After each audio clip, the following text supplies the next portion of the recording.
Hello my champion student, आप सभी का स्वागत है हमारे चैनल अध्ययन झोपड़ी ऑफिशियल पर। मेरा नाम है परमेश्वर।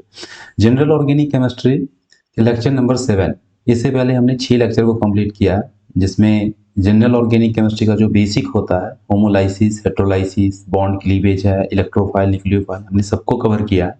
ओके। और इस लेक्चर नंबर 6 में हमने कवर किया था मेसोमेरिक इफेक्ट को। एक रिजोनेंस पढ़े थे, रिजोनेंस क्या होता है, और फिर पढ़े थे हम मेसोमेरिक इफेक्ट, या फिर इसी को कहते हैं रिजोनेंस इफेक्ट। और उसके एप्लीकेशन को हम नहीं कर पाए थे। कल हम लोगों ने पढ़ा था कि रिजोनेंस कैसे लिखा जाता है, किसी भी मॉलिक्यूल का रिजोनेंस कैसे लिखेंगे हम। ठीक है। बहुत सारे स्ट्रक्चर बनाए थे रिजोनेंस पर आधारित अच्छे से। फिर फ्री रेडिकल का हमने पढ़ा था, इसका रिजोनेंस कैसे होता है। उसके बाद पाई बॉन्ड अगर अल्टरनेट पोजीशन पे है और पॉजिटिव चार्ज है, पाई बॉन्ड पॉजिटिव चार्ज होगा, जितना भी टाइप का था हमने सारे रिजोनेंस को लिखा है। इस लेक्चर में हम बात करेंगे, ये लेक्चर होगा based application of resonating structure, मतलब रिजोनेंस। रिजोनेंस का एप्लीकेशन पढ़ेंगे। उसके बाद इसमें हम बेसिक स्ट्रेंथ को देखेंगे कि बेसिक स्ट्रेंथ क्या होता है, और फिर स्टेबिलिटी कंपेरिजन करेंगे। स्टेबिलिटी कंपेरिजन, क्योंकि ये बेसिक स्ट्रेंथ और स्टेबिलिटी कंपेरिजन से बहुत सारे क्वेश्चन एग्जामिनेशन में पूछे जाते हैं, तो आप इसे अच्छे से नोट करना। देखो, मैं सब वीडियोज में कहता हूँ, सारे लेक्चर में मैं बोलता हूँ कि जब भी मेरा वीडियो देखो ना, या किसी का भी लेक्चर देखो, किसी भी यूट्यूबर का, किसी भी टीचर का, तो आप पेन और कॉपी लेके बैठो, है ना। ये शॉर्ट वीडियो और ये मूवी नहीं होता है, इसे तुम पढ़ने के लिए खोलते हो, तो उसे अच्छे से पढ़ो और फिर तुम्हारा ध्यान रिवीजन पे होना चाहिए। तो जनरल ऑर्गेनिक केमिस्ट्री का हम बात करते हैं इसमें stability comparison of resonating structure के बारे में। ठीक है। तो सबसे पहला रूल्स हम लिखेंगे, रूल्स 1, मतलब इसमें कैसे कौन सा रिजोनेटिंग स्ट्रक्चर ज़्यादा स्टेबल होगा, कौन सा रिजोनेटिंग स्ट्रक्चर कम स्टेबल होगा, इस चीज़ को हम देखेंगे। ठीक है। ओके। तो फर्स्ट हमारा जो हो जाएगा, फर्स्ट रूल्स हम लिखेंगे, आप इसे लिखते चलो। पहला रूल्स हो जाएगा हमारा, रिजोनेटिंग स्ट्रक्चर जो भी होगा ना, देखो रिजोनेटिंग स्ट्रक्चर को हम शॉर्ट में क्या लिखेंगे, आर एस। आप ध्यान में रखना, है ना, ये थोड़ा बड़ा हो जाएगा, बोरिंग लगेगा लिखने में। तो रिजोनेटिंग स्ट्रक्चर फर्स्ट रूल है, resonating structures with no charge, with no charge मतलब जिसपे चार्ज नहीं होगा, तो वो क्या होगा, न्यूट्रल होगा। न्यूट्रल होगा, is more stable, is more stable than resonating structure with charged। जिसपे चार्ज रहेगा ना वो कम स्टेबल होगा, और जिसपे चार्ज नहीं रहेगा वो ज्यादा स्टेबल होगा। ओके। अब जैसे तुम्हें दे दिया क्वेश्चंस, ए में दे दिया, मान लो एग्जांपल्स भी हम करते चलेंगे उस पर। देखो इस तरीका से, CH2 डबल बॉन्ड CH और CH डबल बॉन्ड O है। ओके, एक स्टेबल ये हो गया, ये मान लो A है, इसका तुम रिजोनेंस स्ट्रक्चर करवा दोगे तो इसका स्ट्रक्चर B बनेगा। ठीक है। ओके, और B कैसे बनेगा, तो यहाँ वाला इलेक्ट्रॉन आगे चला जाएगा, मोर इलेक्ट्रोनिगेटिव पार्ट है, तो इसको तुम लिखोगे तो CH2 डबल बॉन्ड CH और CH निगेटिव चार्ज। ठीक है, इस पर पॉजिटिव चार्ज आ जाएगा, आगे चला गया। अब देखो इस पे चार्ज नहीं, ये इसका स्ट्रक्चर बना B, तो पहले वाले पे, ए नंबर वाले पे कहीं पे चार्ज है नहीं है, बी वाले पे क्या है, चार्ज है, तो कौन सा ज्यादा स्टेबल होगा, ए वाला ज्यादा स्टेबल होगा। जिसपे कोई चार्ज नहीं होता है वो ज्यादा स्टेबल होगा, जिसपे चार्ज है वो कम स्टेबल होगा, बिकॉज इस चार्ज की वजह से अनस्टेबल हो जाएगा ना, ये मॉलिक्यूल चाहेगा अपने चार्ज को रिमूव करना, है ना। तो स्टेबिलिटी की अगर हम बात करें इसमें स्टूडेंट, जो हमारा स्टेबिलिटी किसका ज्यादा होगा, तो B is more, sorry A is more stable, क्योंकि ए पे कोई चार्ज नहीं है, तो A is more stable than B. ठीक है, एकदम रिलैक्स मूड में आराम से पढ़ो, पढ़ाई शांत दिमाग से ही किया जाता है। ठीक है। ओके, इसे नोट कर लिया होगा। चलो दूसरा रूल्स हम पढ़ते हैं, rules number second. Rules number second में resonating structure with complete octet, जिसका ऑक्टेट कंप्लीट होगा, कंप्लीट ऑक्टेट, ठीक है, octet is more stable than resonating structure with incomplete octet, incomplete octet मतलब मॉलिक्यूल में ना, जिसमें कार्बन एटम का या किसी भी मॉलिक्यूल का पूरा ऑक्टेट अगर है तो वो ज्यादा स्टेबल होगा, जिसका ऑक्टेट पूरा नहीं है वो कम स्टेबल होगा। चलो इस पर भी एग्जांपल देख लेते हैं। मान लो एक कंपाउंड है, थोड़ा सा बड़ा मुझे मॉलिक्यूल लिखना है,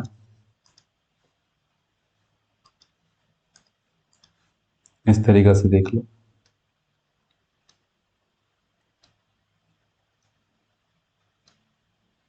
ये मॉलिक्यूल मैंने बनाया और छोटा सा मुझे कुछ बताना है तुम्हें, यहाँ पे हम कुछ लगा दे रहे हैं, यहाँ पर हम लिख दे रहे हैं क्या, ऑक्सीजन, लोन पेयर ऊपर भी और लोन पेयर नीचे भी। ऑक्सीजन पे 2 लोन पेयर रहता है और 2 क्या रहता है, 2 बॉन्ड बनाता है। यहाँ पर दे दो तुम इसमें डबल बॉन्ड, यहाँ पर दे दो तुम पॉजिटिव चार्ज, इस कार्बन पे पॉजिटिव चार्ज है। अब जब इसमें रिजोनेंस होगा ना, जब इसमें तुम रिजोनेंस करवाओगे तो ये वाला डबल बॉन्ड आगे चला जाएगा, ठीक है, तो एक जो लोन पेयर है वो इसमें शिफ्ट हो जाएगा और शिफ्ट होकर के स्ट्रक्चर बी बनेगा और बी इस टाइप से बनेगा स्टूडेंट। यहाँ ऑक्सीजन है, ऑक्सीजन दे दो, ये वाला लोन पेयर इसमें शिफ्ट हुआ है तो डबल बॉन्ड यहाँ आ जाएगा, यहाँ पे लोन पेयर है ही, लोन पेयर दे दिए, ये वाला जो इलेक्ट्रॉन था ये ऊपर चला जाएगा, ये डबल बॉन्ड होकर के अगले वाले में क्या हो गया, ये शिफ्ट हो गया, क्योंकि वैकेंट है, प्लस चार्ज है, तो यहाँ पे आ जाएगा डबल आ गया और ऑक्सीजन पे हो जाएगा प्लस चार्ज। अब देखोगे इसका स्टक, इसमें देख लो यहाँ वाला कार्बन का जिस पर प्लस चार्ज है उसमें कितने इलेक्ट्रॉन है, 6 इलेक्ट्रॉन्स है, केवल 6 इलेक्ट्रॉन्स होंगे इसमें। कैसे, तो 2 इलेक्ट्रॉन इस बॉन्ड में होगा, 2 इलेक्ट्रॉन इस बॉन्ड में और एक हाइड्रोजन खींचोगे अष्टक पूरा करने के लिए, इसकी वैलेंसी को पूरा करने के लिए 2 2 4 2 6 इलेक्ट्रॉन्स, मतलब क्या हो गया, ये इनकम्प्लीट ऑक्टेट है बेटा, ठीक है, इनकम्प्लीट ऑक्टेट है इसमें। लेकिन यही बात इसमें देख लो, इस ऑक्सीजन पे देख लो, तो यहाँ डबल बॉन्ड है तो कितना, 4 इलेक्ट्रॉन, यहाँ सिंगल बॉन्ड है इसमें, तो 4 2 6 और एक लोन पेयर है, 8 इलेक्ट्रॉन्स हो गया। डबल बॉन्ड है ना यहाँ पे, तो एक बॉन्ड में 2 इलेक्ट्रॉन, 4 में 8 इलेक्ट्रॉन्स, इधर से सिंगल बॉन्ड 4 2 6 और एक लोन पेयर 8 इलेक्ट्रॉन्स, इसका बेटा क्या हो गया, कंप्लीट ऑक्टेट हो गया, कंप्लीट ऑक्टेट। ज्यादा स्टेबल कौन हो जाएगा, बी, तो लिख देंगे B is more stable than A, ठीक है बेटा, कोई डाउट नहीं होगा। चलो हम तीसरा पढ़ते हैं, इसका तीसरा रूल्स पढ़ते हैं। The negative charge, the negative charge separation या ओवर, नेगेटिव मतलब negative, over more electronegative, more electronegative atom is more stable, is more stable. अब देखो बेटा, इस कहना ये चाहता है अगर किसी कंपाउंड में मोर इलेक्ट्रोनेगेटिव एटम है और उस पर अगर नेगेटिव चार्ज है तो वो ज्यादा स्टेबल होगा, मतलब लेस इलेक्ट्रोनेगेटिव पे क्या होना चाहिए।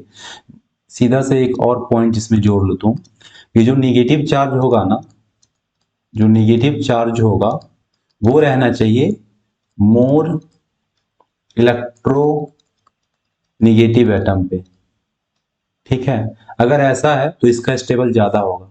और जो पॉजिटिव चार्ज अगर है बेटा तो वो रहना चाहिए तुम्हारा लेस इलेक्ट्रोनेगेटिव एटम पे, लेस इलेक्ट्रोनेगेटिव एटम पे, तो वो ज़्यादा स्टेबल होगा। ध्यान रखना, अगर ये उल्टा हो जाए ना कि negative charge less electronegative atom पे है और positive charge more electronegative atom पे है, तो वो लेस स्टेबल होगा। इसमें अभी दोनों ज़्यादा स्टेबल हो जाएगा। ओके, चलो हम देख लेते हैं इसके भी एग्जाम्पल्स।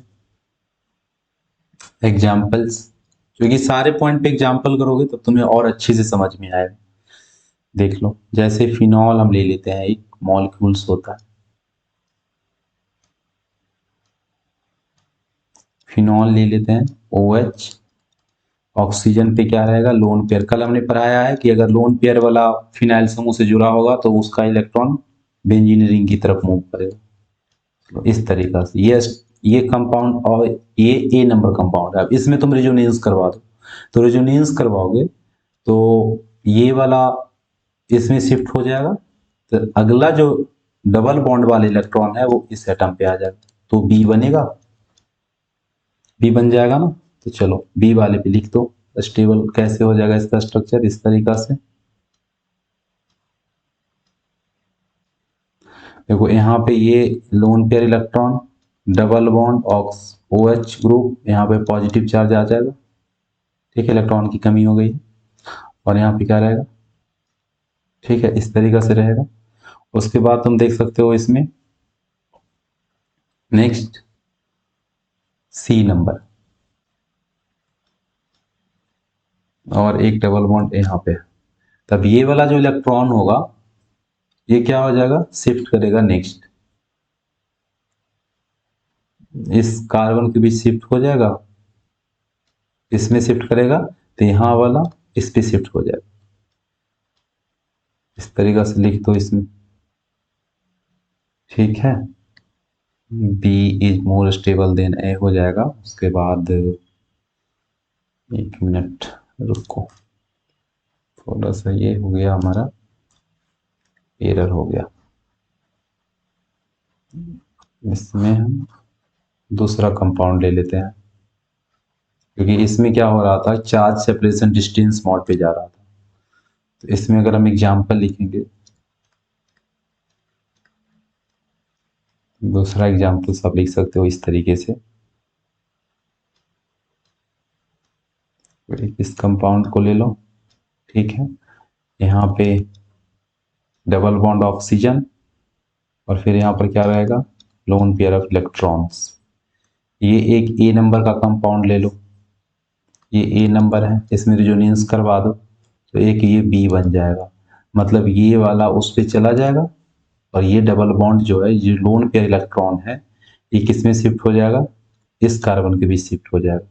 तो इसमें देख सकते हो तुम इस तरीका से, यहाँ पे डबल बॉन्ड ऑक्सीजन पर सिंगल और ये निगेटिव चार्ज। अब देख लो, ऑक्सीजन मोर इलेक्ट्रोनेगेटिव है कार्बन से, तो कार्बन तो ऑक्सीजन पे निगेटिव चार्ज आ गया और कार्बन का क्या हो गया, वैलेंसी पूरा हो गया। तो इसका मतलब है कि स्टेबिलिटी को अगर इसमें हम चेक करेंगे तो बी नंबर वाला जो होगा वो ज्यादा स्टेबल होगा ए से, क्योंकि ए नंबर में देखो बेटा, जो निगेटिव चार्ज और लोन पेयर है ना वो कार्बन पे है, कार्बन पे, और कार्बन लेस इलेक्ट्रोनेगेटिव है किससे, ऑक्सीजन से। तो इसलिए अब बी वाला ज्यादा स्टेबल हो जाएगा ए से। ठीक है, नेक्स्ट रूल हमारा जो होगा 4 नंबर का। 4 नंबर में क्या आता है कि resonating structure with opposite charge, with opposite charge at larger distance या लेजर सेपरेशन इसको बोलते हैं, as larger distance is more stable. ठीक है, ये ज्यादा स्टेबल होगा। अगर अपोजिट चार्ज शॉर्ट डिस्टेंस पे है ना, पास पास है, तो ज्यादा स्टेबल होगा, और ज्यादा डिस्टेंस पे है तो वो लेस स्टेबल होगा। जो उसमें एग्जांपल लिख करके मिटाए थे ना, वो इसमें होता। तो इसमें देख लो एग्जांपल्स, एग्जांपल्स नंबर ए, वही एग्जांपल्स हम ले रहे हैं, फिनॉल वाला है।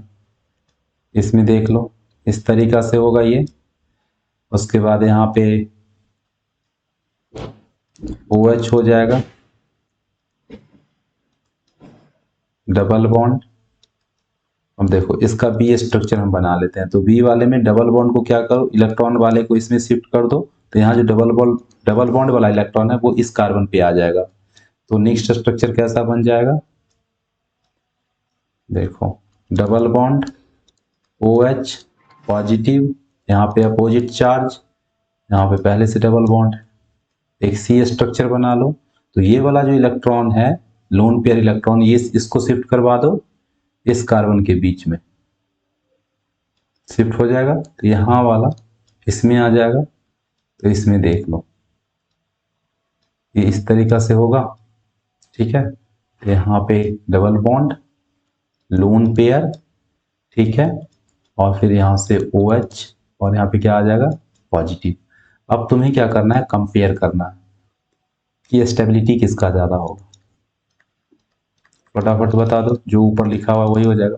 यहाँ पे इसमें क्या है कि कोई चार्ज है ही नहीं ए नंबर में, तो नो चार्ज वाला ज़्यादा स्टेबल होता है, तो A is more stable. B number और सी नंबर, बी नंबर में क्या है कि निगेटिव चार्ज और पॉजिटिव चार्ज दोनों पास पास है, ओके, और दोनों निकट है तो ये ज़्यादा स्टेबल होगा। और सी नंबर में negative charge is more and more distance पे है, किसी पॉजिटिव चार्ज से, तो इसका मतलब बी ज़्यादा स्टेबल, और सबसे कम स्टेबल कौन होगा, सी हो जाएगा, ठीक है। ओके, तो ए बी सी इस तरीका से हम स्टेबिलिटी को डिफाइन कर सकते हैं। ए बी सी हो जाएगा ज़्यादा, ये चार्ज जितना दूर रहेगा ना नेगेटिव और पॉजिटिव, उतना ज़्यादा इसका स्टेबिलिटी क्या हो जाएगा, कम जाएगा, ठीक। तो ए बी सी हो जाएगा, नोट करो इसे, फिर हम लिखते हैं।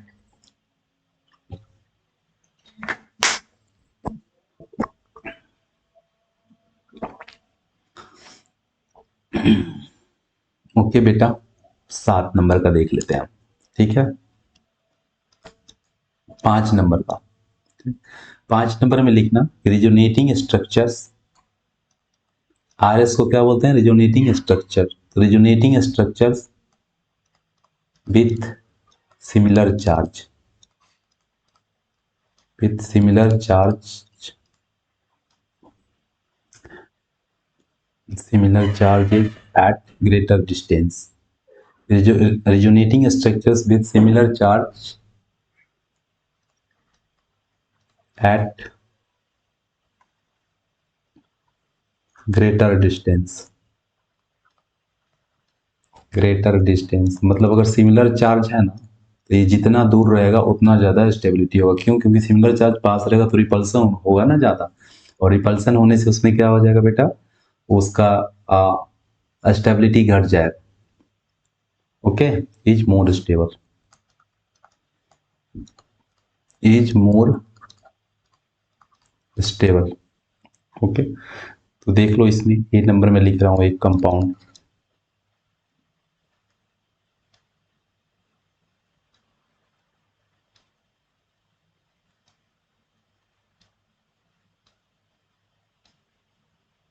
तो इस तरीका से होगा,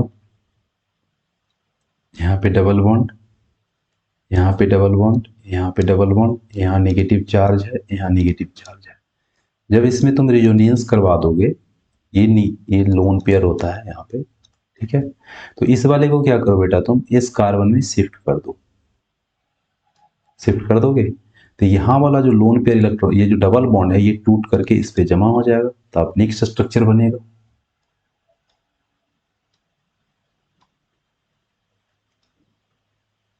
इस तरीका से बनेगा,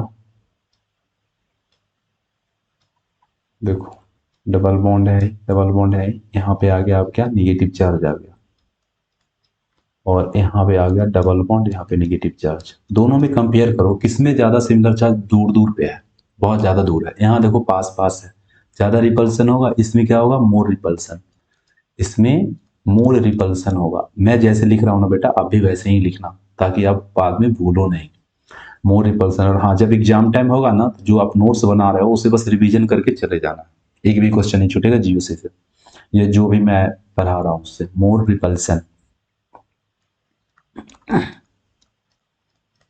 मोर रिपल्सन होगा, डिस्टेंस कम है, तो क्या हो जाएगा, ये लेस स्टेबल हो जाएगा। और इसमें देख लो बेटा, लेस रिपल्सन होगा क्योंकि ज़्यादा दूर पे है, डिस्टेंस ज़्यादा है, ये यहाँ पे है, ये यहाँ पे है, और ये दोनों देख लो पास पास है, तो क्या हो जाएगा, मोर स्टेबल। मतलब बेटा इसका ऑर्डर अगर लिखे हम स्टेबिलिटी ऑर्डर, तो स्टेबिलिटी ऑर्डर भी क्या हो जाएगा, ये बी जो होगा हमारा वो ए से ज़्यादा स्टेबल होगा। ठीक है, तो हमने क्या पढ़ा अभी इसमें, stability comparison of resonating structure, जिसमें हमने इसको देखा, फिर से इस एग्जांपल्स को भी हमने किया, फिर से इस 4 नंबर को भी देखा हमने, और फिर जो हमारा लास्ट था 5 नंबर वाला, इसको भी हमने देखा है। आप इसे अच्छे से नोट करना, और प्लीज मैं रिक्वेस्ट करता हूँ एकदम कूल माइंड होकर के पढ़ाई करो, बिल्कुल धरफराना नहीं है। आप कहते हो सर वीडियोज थोड़ा सा वो लंबा हो जाता है, 50 मिनट का हो जाता है, तो बेटा तुम डॉक्टर बनना चाहते हो, इंजीनियर बनना चाहते हो, अच्छे से कॉन्सेप्ट को समझना चाहते हो, तो बताओ 2-3 मिनट 10 मिनट में संभव है? नहीं संभव है ना। आपको डिटेल सिलेबस तो पढ़ना ही पड़ेगा ना अच्छे से।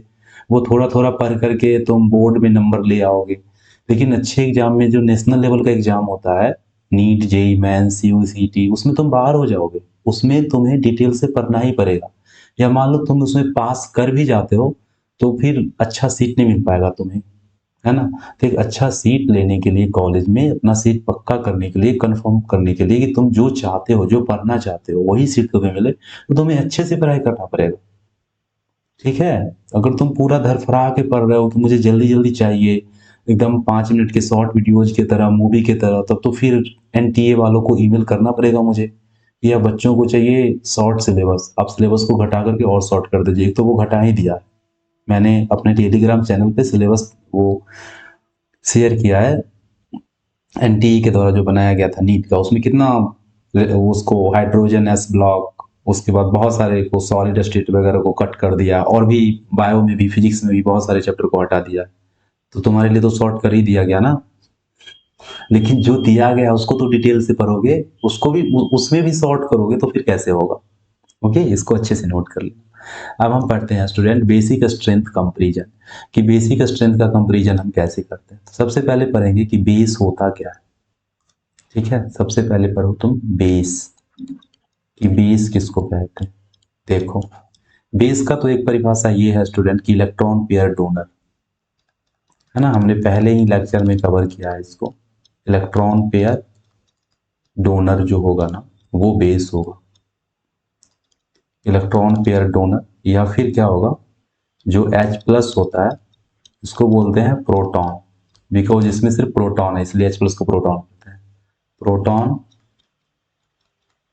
एक्सेप्टर, जो प्रोटॉन लेगा वो भी बेस है, जो इलेक्ट्रॉन पेयर देगा वो भी क्या है, बेस है। अगर बेसिक स्ट्रेंथ की बात करते हैं इसमें, तो पीएच का मान अगर इंक्रीज कर रहा है तो बेसिक स्ट्रेंथ इसका क्या होगा, बढ़ेगा। पहले अगर हम कंपाउंड की बेसिक स्ट्रेंथ को नापना चाहे, सिंपल बेसिक स्ट्रेंथ की अगर बात करते हैं, बेसिक स्ट्रेंथ को आप लिख लेना, बेसिक स्ट्रेंथ जो होता है ना, बेसिक स्ट्रेंथ वो समानुपाती होता है किसका, पीएच का। पीएच का मान बढ़ाओगे तो बेसिक स्ट्रेंथ क्या होगा, बढ़ेगा। और उल्टा होता है किसका स्टूडेंट, पीकेबी का, है ना, पीकेबी। ये पीकेबी निकलता है माइनस लॉग केबी से, बेसिसिटी कांस्टेंट होता है पीकेबी का वैल्यू, जितना अधिक होगा बेसिक वैल्यू, उतना ही क्या होगा, कम हो जाएगा। पीकेबी का वैल्यू बढ़ाओगे तो बेसिक वैल्यू क्या होगा, घटेगा। उल्टा रिलेशन है ना, इस तरीके से तुम इसको याद रखो। उसके बाद पहले तो हम ये देख लेते हैं कि बेसिक स्ट्रेंथ को कौन सा बढ़ाता है। हमने पढ़ा है इंडक्टिव इफेक्ट को, मेसोमेरिक इफेक्ट को, है ना। तो इसके आधार पे कैसे हो जाता है बेसिक स्ट्रेंथ। एक बात और स्टूडेंट, अगर मॉलिक्यूल में कंजुगेटेड लोन पेयर इलेक्ट्रॉन है ना, इसको भी याद रखना अच्छे से, क्या लिखेंगे, non conjugated, non conjugated lone pair electron, lone pair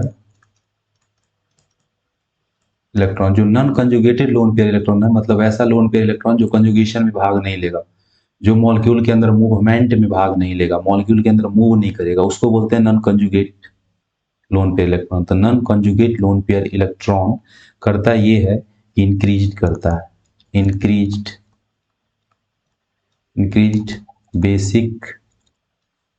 basic strength. ठीक है, बेसिक स्ट्रेंथ को ये क्या करेगा, इंक्रीज करेगा। उसके बाद लिख लेना, नेक्स्ट स्लाइड पे हम लिख लेते हैं, इतने सारे पॉइंट नोट करने के बाद देख लो अगला पॉइंट कि जो कंजुगेटेड होगा, कंजुगेट लोन पेयर इलेक्ट्रॉन,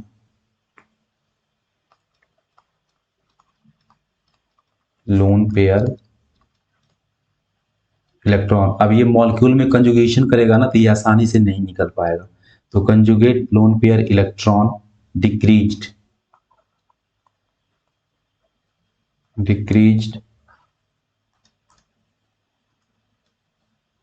ठीक है,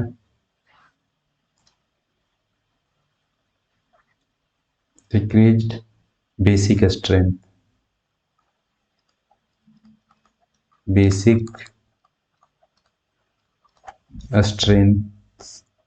ऑफ बेस, ये बेस के बेसिक स्ट्रेंथ को घटाएगा, कंजुगेट वाला जो मूव करेगा सो, जो नहीं मूव करेगा वो क्या करेगा, इसको बढ़ाएगा।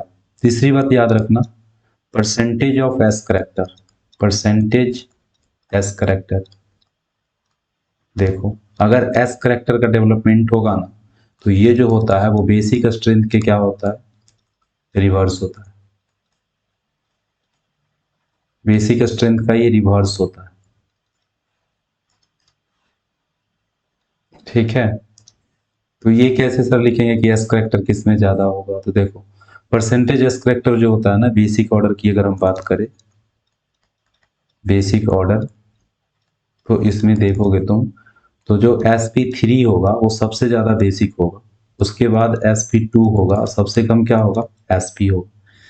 कैसे किस में ज़्यादा है एस करेक्टर, तो देखो sp3 में देखोगे एस करेक्टर, एस परसेंटेज निकालते हैं, टोटल कितना है 3 और 1 4, उसमें एस कितना है 1 है, गुने 100 कर दो, कितना परसेंट होगा 25% sp3 में। उसके बाद तुमको हम बताते हैं sp2 वाले में। ठीक है, तो sp2 वाले में देखो तो टोटल कितना है 2 और 1 3, जिसमें s कितना है 1, गुने 100 कर दो, कितना होगा 33% होगा, हो जाएगा ना। और sp वाले में निकालो, तो टोटल कितना है, एक s एक p है तो 2, एक s है गुने 100, कितना हो गया 50% हुआ, इसको काटोगे तो 50 ही आएगा ना। तो किस में ज्यादा एस करेक्टर है, सबसे ज्यादा है एसपी में, जिसमें एस करेक्टर ज्यादा होता है वो ज्यादा एसिडिक नेचर का होता है, तो बेसिक में तो कम ही होगा ना, क्योंकि एसिड बेस एक दूसरे के रिवर्स है। तो sp3 sp2 और sp ये बेसिक ऑर्डर हो गया, इसको भी आपको ध्यान रखना चाहिए। इसमें एक चीज और स्टूडेंट ध्यान रखना कि अगर हम बात करते हैं नाइट्रोजन के केस में ना, तो नाइट्रोजन का जो हाइब्रिडाइजेशन हो जाएगा, बेसिक स्ट्रेंथ का अगर हम ऑर्डर लिखना चाहें, बेसिक ऑर्डर का, तो देख लो इसमें जो नाइट्रोजन sp3 है वो ज़्यादा बेसिक होता है नाइट्रोजन sp2 से, और सबसे कम होता है नाइट्रोजन sp वाला। ठीक है, तो ये सारा तुम अच्छे से नोट कर लो, ये सब था बेसिक नेचर का। फिर हम समझते हैं कंजुगेट लोन पेयर क्या होता है, नॉन कंजुगेट लोन पेयर क्या होता है, इसको अच्छे से नोट कर लोगे तब तुम्हें और समझ में आ जाएगा। ये सब बात लिख लिया, basic strength pH pKb, non conjugate lone pair electrons, increase basic strength. एक चीज और स्टूडेंट यहीं पर मैं लिखवा देता हूँ, आप अच्छे से नोट कर लेना। चलो मैं यहाँ पर इसको मिटा दे रहा हूँ थोड़ा सा, आप नोट कर चुके होंगे, मैं ऐसा मान लिया हूँ। इसे ना तुम वर्चुअल क्लास मत बनाना, ठीक है, मोबाइल में पढ़ रहे हो लैपटॉप में पढ़ रहे हो तो उसे कॉपी पे नोट करो, ऐसा नहीं कि टीचर थोड़े देखने आ रहा है, चलो जैसे मन वैसे हम पढ़ रहे हैं, वैसा बिल्कुल नहीं करना है, उसको लिखना है कॉपी में। क्या होता है कि ऑफलाइन क्लास में बच्चे रहते हैं तो चलो एक दो झापट लगा भी देते हैं, तुम तो हो नहीं मेरे पास, तो उसको अच्छे से लिखते जाना। ठीक है, देखो अगर बेसिक स्ट्रेंथ की बात करते हैं किसी भी ऑर्गेनिक मॉलिक्यूल के बेसिक स्ट्रेंथ का, तो इधर लिख लेना, बीच में लिख दो बेसिक स्ट्रेंथ, बेसिक स्ट्रेंथ, ठीक है, ऑफ कंपाउंड या ऑफ मॉलिक्यूल, मॉलिक्यूल लिख दिए। अब इसको क्या करो, इस तरीका से तुम राउंड कर दो, इस तरीका से राउंड कर दिया। अब राउंड करने के बाद देखो यहां पर क्या होगा, बेसिक स्ट्रेंथ को बढ़ाएगा, तो इधर लिखेंगे बेसिक स्ट्रेंथ क्या होगा, इंक्रीज्ड होगा, इंक्रीज्ड होगा। कौन सा भी इंक्रीज करवाएगा, plus I effect, plus I effect increase करवाएगा, प्लस एम इफेक्ट, ये भी क्या करवाएगा, इंक्रीज करवाएगा, plus H effect, plus H हम नेक्स्ट वीडियो में पढ़ेंगे, हाइपर कंजुगेशन होता है, तो प्लस एच इफेक्ट भी क्या करेगा, इंक्रीज करेगा। और कौन इंक्रीज करेगा इसका, ये तो हो गई बात। चलो और कौन करेगा, तो non conjugated electron, non conjugated, non conjugated lone pair electron, lone pair, एक minute, non conjugated lone pair electron, ये सब इसके बेसिक स्ट्रेंथ को क्या करेगा, बढ़ाएगा। अब इधर लिख लेना बेसिक स्ट्रेंथ डिक्रीज करेगा, दूसरा कलर से मैं लिख देता हूं, बेसिक स्ट्रेंथ को क्या करेगा, बेसिक स्ट्रेंथ डिक्रीज करेगा, घटाएगा। तो कौन सा घटाएगा बेटा, तो याद रखना क्या, माइनस आई इफेक्ट, पहली बात माइनस आई इफेक्ट, दूसरी बात माइनस एम इफेक्ट, उसके बाद माइनस एच इफेक्ट, उसके बाद एक चीज और, conjugated electron, conjugated lone pair electron, ये सब क्या करेगा, घटाएगा। तो आप ऐसे लिख लो, ठीक है, या स्क्रीनशॉट ले लो। अब जो इतना भी क्वेश्चंस करेंगे ना तुम्हें बहुत अच्छे से समझ में आएगा, ठीक है। देखो एग्जांपल्स देखते हैं हम लोग, एग्जांपल्स देखते हैं। इसमें बेसिक स्ट्रेंथ का तुम्हें ना ऑर्डर बताना है कि किसका ऑर्डर ज़्यादा होगा, किसका ऑर्डर क्या होगा, कम हो जाएगा, ठीक है। क्वेश्चंस नंबर 1, तुम्हें स्टेबिलिटी मतलब बेसिक स्ट्रेंथ बताना है। चलो पहला क्वेश्चन हम ले लेते हैं, CH3 है, डबल बॉन्ड CH2, फिर यहाँ पे मैं लिख रहा हूँ NH2, और यहाँ पे लोन पेयर होगा, ठीक है। और ये लिख लेते हैं, और एक नंबर का ये A है, एक B भी ले लेते हैं हम इसी में। चलो B में लिख लो CH3, CH2 और NH2, यहाँ पे लोन पेयर है। अब देखो बेटा किसमें कंजुगेटेड है, किसमें नॉन कंजुगेटेड इलेक्ट्रॉन है।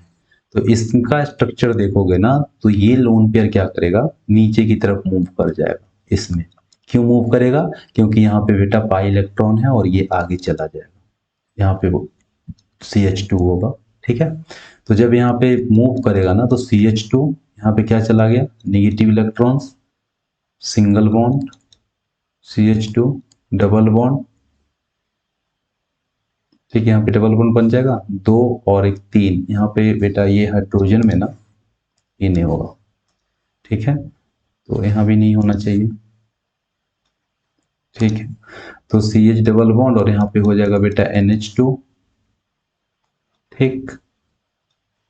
और इसमें कंजुगेटेड संभव है, इसमें कंजुगेशन संभव है नहीं, क्योंकि यहाँ पे पाई इलेक्ट्रॉन्स अल्टरनेट पोजीशन पे नहीं है, और pi electron pi bond alternate पे नहीं है, तो कंजुगेशन नहीं होता, मतलब इलेक्ट्रॉन का मूवमेंट नहीं होगा। तो यहाँ पे इलेक्ट्रॉन आसानी से डोनेट हो सकता है, अगर किसी को देना चाहे तो यहाँ पे देखो इलेक्ट्रॉन डोनेटिंग ग्रुप है ना, प्लस आई इफेक्ट काम कर रहा है ना, यहाँ पे क्या कर दिया, माइनस आई लग गया, तो माइनस आई वाला तो घटाता है, प्लस आई वाला बढ़े मतलब बढ़ाएगा। दूसरा हम ये भी पढ़े हैं कि इसमें इलेक्ट्रॉन का कंजुगेशन हो गया, इलेक्ट्रॉन मूव कर गया, इसमें इलेक्ट्रॉन मूव नहीं करेगा। तो अगर हम बेटा बेसिक ऑर्डर देखें, बेसिक ऑर्डर मतलब बेसिक स्ट्रेंथ देखें ना, तो किसका ज्यादा होगा बता दो, कौन आसानी से इलेक्ट्रॉन दे देगा, तो बी नंबर आसानी से दे देगा और ए नहीं देगा, क्योंकि ए में इलेक्ट्रॉन का कंजुगेशन हो गया, तो ए मूव इलेक्ट्रॉन नहीं कर पाएगा, जल्दी से इलेक्ट्रॉन रिमूव नहीं करेगा, ठीक है बेटा। 2 नंबर में हम देखते हैं, ठीक है, दूसरा क्वेश्चन देख लो। इस तरीका से मैं लिख रहा हूँ, ए नंबर में मैं लिखता हूँ CH3 और NH2 lone pair electron, B number में CH3 CH double bond NH2 और यहाँ पे इलेक्ट्रॉन है। ओके, इस तरीका से यहाँ पे इलेक्ट्रॉन होगा। और उसके बाद सी नंबर में देख लो, CH3 carbon triple bond N और ये इलेक्ट्रॉन। ठीक है, तो इसमें देख लो बेटा कि यहाँ पे नाइट्रोजन का जो हाइब्रिडाइजेशन होगा ना वो sp3 होगा पहले वाले में। इसमें क्या हो जाएगा, नाइट्रोजन का हाइब्रिडाइजेशन sp3 होगा, क्योंकि यहाँ दो हाइड्रोजन है, एक सिग्मा इलेक्ट्रॉन है और एक लोन पेयर है, तो दो एक तीन और एक चार, तो sp3 हो जाएगा। इसमें देख लो डबल बॉन्ड से जुड़ा हुआ है, तो क्या हो जाएगा, ये sp2 होगा। ठीक है, अच्छा यहाँ पे एक ही हाइड्रोजन होगा, यहाँ पर एक ही हाइड्रोजन होगा, ये दो नहीं होगा, तो sp2 हो जाएगा। और यहाँ पे देख लो sp3। अब बताओ बेसिक स्ट्रेंथ, कितना आसानी से आप समझते जा रहे हो, है ना। स्ट्रेंथ क्या हो जाएगा बेटा, सबसे ज्यादा क्या हो जाएगा, ए नंबर, उसके बाद क्या हो जाएगा, बी नंबर, और सबसे कम कौन हो जाएगा बेटा, सी नंबर, हाइब्रिडाइजेशन कंसेप्ट के आधार पे। ठीक है, इस तरीका से कर सकते हैं ना हम ABC करके। चलो क्वेश्चन नंबर नेक्स्ट देख लेते हैं। इसमें देख लो आप, मैं एक इस तरीका से दे रहा हूं, ए नंबर में मैं लिख रहा हूं, आप सारे क्वेश्चन को नोट करते जाना। और यहां पर मैं लिख रहा हूं NH2। ठीक है, ये देख लो इस तरीका से होगा NH2। और बी नंबर में मैं बेटा लिख रहा हूं ना, इसमें इस तरीका से देखो डबल बॉन्ड, और यहां पर मैं लिख देता हूं NH2। यहां भी लोन पेयर है, यहां भी लोन पेयर, अब किस में कंजुगेशन होगा, देख लो बी नंबर वाले में इलेक्ट्रॉन कंजुगेशन है, इलेक्ट्रॉन मूव करेगा, कंजुगेशन होगा, इसमें आ जाएगा इलेक्ट्रॉन, फिर ये डबल बॉन्ड इधर आगे जाएगा, फिर यहाँ वाला इसमें शिफ्ट करेगा, नेक्स्ट आगे चला जाएगा, इतना कंजुगेशन है। जितना ज्यादा इलेक्ट्रॉन का कंजुगेशन होगा बेटा ना, उतना उसका जो बेसिक नेचर होता है वो घट जाता है। लेकिन ए नंबर में देखो कंजुगेशन संभव ही नहीं है, क्योंकि आगे पाई इलेक्ट्रॉन है ही नहीं, मतलब आगे डबल बॉन्ड नहीं है। डबल कंजुगेशन कल हम लोगों ने सीखा है ना, रेजोनेंस वाला पार्ट की क्या सब कंडीशन है, मैंने जितना लिखा है वो सब आपको याद होने चाहिए, तब तो बनेगा ना क्वेश्चंस। तो इसमें तो था ही नहीं ना कंजुगेशन, इसमें तो ये सब डबल बॉन्ड है ही नहीं, तो इसमें इलेक्ट्रॉन का कंजुगेशन संभव नहीं है। और इलेक्ट्रॉन का कंजुगेशन संभव नहीं है, तो यहाँ ए नंबर से इलेक्ट्रॉन आसानी से रिमूव हो सकता है, डोनेट हो सकता है। ठीक है, लेकिन यहाँ पे डोनेशन संभव नहीं है, यहाँ पे इलेक्ट्रॉन बेंजीन रिंग के अंदर चला जाएगा, तो ये आसानी से डोनेट कर पाएगा, नहीं डोनेट कर पाएगा। इसलिए बेटा अगर बेसिक स्ट्रेंथ देखे तो ए का ज्यादा होगा, बी का कम होगा। ये हमारा हो जाएगा बेसिक स्ट्रेंथ का ऑर्डर। ठीक है, इस तरीका से। उसके बाद देख लो और भी क्वेश्चन आप कर सकते हो इसमें कि बेसिक ऑर्डर किसका ज़्यादा हो जाएगा। तो ये लेक्चर्स मैं यहीं पे वाइंड अप करता हूँ, यहीं पे मैं क्लोज करता हूँ। हमने आज पढ़ा है रेजोनेंस और मेसेमेरिक इफेक्ट के, और इसका एप्लीकेशन पढ़े, बेसिक स्ट्रेंथ स्टेबिलिटी के बारे में पढ़े। ठीक है, उसके बाद देखिए इसमें हम लोगों ने स्टेबिलिटी कंपेरिजन किया रेजोनेटिंग स्ट्रक्चर का। फिर हमने क्या किया इसी में, नेक्स्ट जो किए थे वो बेसिक स्ट्रेंथ को देखे, आप अच्छे से लिख लेना। और नेक्स्ट जो लेक्चर होगा ना हमारा, लेक्चर नंबर 8, वो होगा हाइपर कंजुगेशन पे। और हाइपर कंजुगेशन पढ़ने के बाद फिर से हम स्टेबिलिटी, बेसिक स्ट्रेंथ और एसिडिक स्ट्रेंथ पे जो प्रीवियस ईयर का क्वेश्चन है, जो प्रीवियस ईयर क्वेश्चन पूछा जा चुका है ना नीट का, ठीक है, और फिर जेई का, उसको हम सॉल्व करेंगे हाइपर कंजुगेशन पढ़ने के बाद। ठीक है, जो जो कल का लेक्चर बचा हुआ था, पूरा नहीं हो पाया था, उसको मैंने आज इसमें एप्लीकेशन बता करके कंप्लीट किया है। आप इसे रिवीजन कीजिए, रिवीजन पे आप ज़्यादा ध्यान दो, शॉर्ट नोट्स बनाओ, ताकि आप कम समय में रिवीजन कर पाओगे, है ना, तब तो सही रहेगा ना। ओके, तो आज का लेक्चर मैं यहीं पे क्लोज करता हूँ। अपना ख्याल रखिए। Thank you. जय हिंद स्टूडेंट।